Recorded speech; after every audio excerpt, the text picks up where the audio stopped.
Today I'm driving through Lower Silesia towards, not far from Ząbkowice, Śląskie.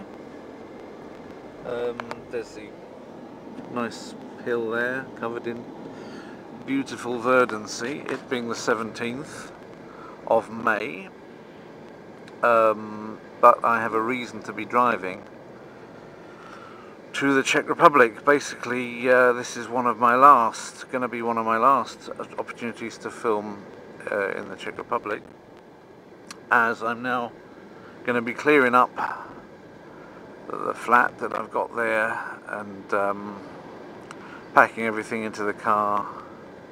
I will be able to visit it a couple of times more before it's given back, but I am now changing my place of work, so as I said in the sort of foretold in a way in the film, I think it was PV, in the Prague vlog number 106 or 7, can't remember exactly, maybe 8. Everything needs to change, and one day the time in the Czech Republic would come to an end. Unfortunately, I haven't really managed to do enough gold listing of Czech to get through the size of gold list that I wanted, but I can keep going with it even though I'm not in the Czech Republic. The beauty of the gold list is that you don't have to be in a place to do it. You can simply, obviously it means I'm not going to be able to have that many opportunities to activate, but then I wasn't really activating.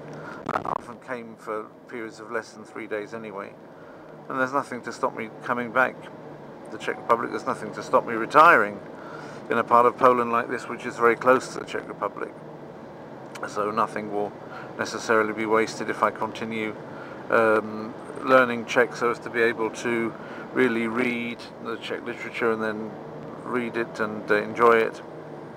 Kundera and Hašek and other books, authors that I wanted to read in the original Czech. I'm sure I will still have the opportunity to do it.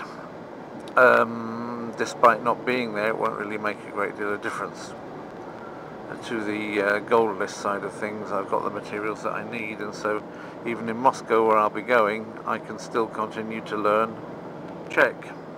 Maybe there's less of an impetus or less of an immediate and obvious reward in doing so, but you know, having already got to a point where I'm sort of like, well, I'm not 3/4, but I'm more than 2/3. I'm saying that I'm 70% done for knowing the Czech that I want to know, gold list wise. It's likely that I would continue and finish it.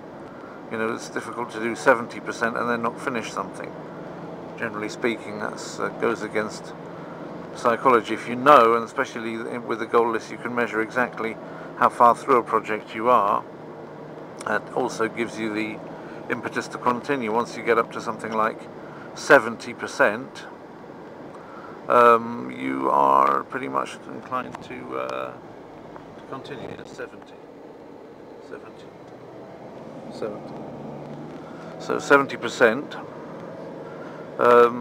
gives you the impetus to continue to the end. So just like on a road, when they tell you to do 70 and you want to do 100, it's same with percentages. Once you've done 70% of a goal list project that you set out to do, then the chances are you'll want to finish it anyway, even if circumstances change with regard to your frequency of use of the language that you are learning. I mean, for example, I don't use Japanese at all in my work, really, but still I have an impetus to. I don't really go there. I went there to the airport once, just on waiting, you know, just to get from one flight to another. That wasn't really an opportunity to speak much. So, you know, practical use, very little, but interest still very high, and hopefully it will be the same with Czech. Going to obviously to Russia enables me to work on the professional side of Russian. Obviously I don't speak Russian every day at home, but that's kind of family Russian. And I want to develop perhaps, you know, the kind of Russian that's needed for dealing in Russia with Russian questions of Russian law and Russian finance, and the specialist vocabulary in my profession, which applies in Russia. So, you know, that's going to come without me necessarily needing to do much. Perhaps I will take the gold list to the question of studying law and what have you. Maybe I will use gold list techniques in learning the law when I go there. I have to obviously get up to speed with certain Russian law, and I'd rather read the original law in the original language. Then if there are words there which need to be explained, well, that's an opportunity to put together a Russian gold list. Never really needed to do a Russian gold list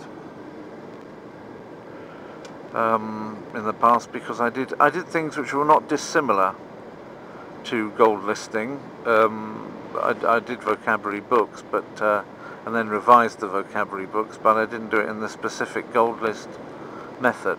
That's when I was doing my degree anyway, if you want to know about that.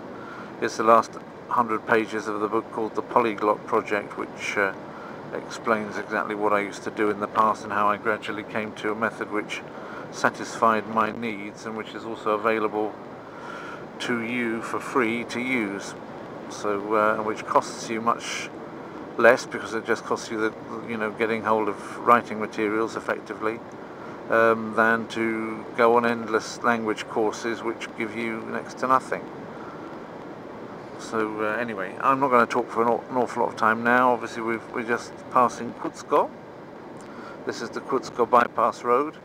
Then the road out of Kutsko joins this road, and it goes round then to the Czech Republic. I've got to look out for getting the vignette as usual. I usually get 10 days ones because that's your minimum. It's much more than 10 days since the last one that I got. So they're getting good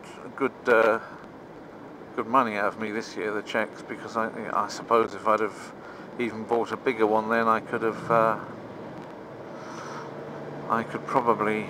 Oh, here's an estacada. That could be quite nice, quite dramatic to be filming on. I'm not sure it's that high though. No, it's just quite low, this one. Nice there.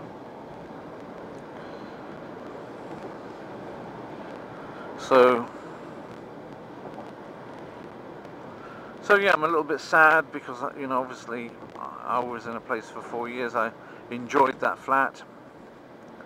The ability it gave me just to sit and work on languages of an evening, listen to the radio. But I'm going to get another one in Moscow. They're going to give me a one-bedroom flat in Moscow as well. So instead, rather, it's not as well because I'm losing this one. But you know, that means effectively that this weekend I'm going to be spending just getting that done. But there's more than one thing going to happen this weekend on this particular journey, because at the same time over in Budapest. Now normally on this weekend I'd be sitting with my wife watching the Eurovision Song Contest, which is also my lifelong love of that is mentioned in the I'll have to catch up with that afterwards probably. I won't be able to watch it live this year. There's the police, there's the red light. So that stopped on time, that's good.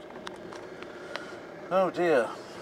So basically you've got that scene over there with this tanker which has gone over.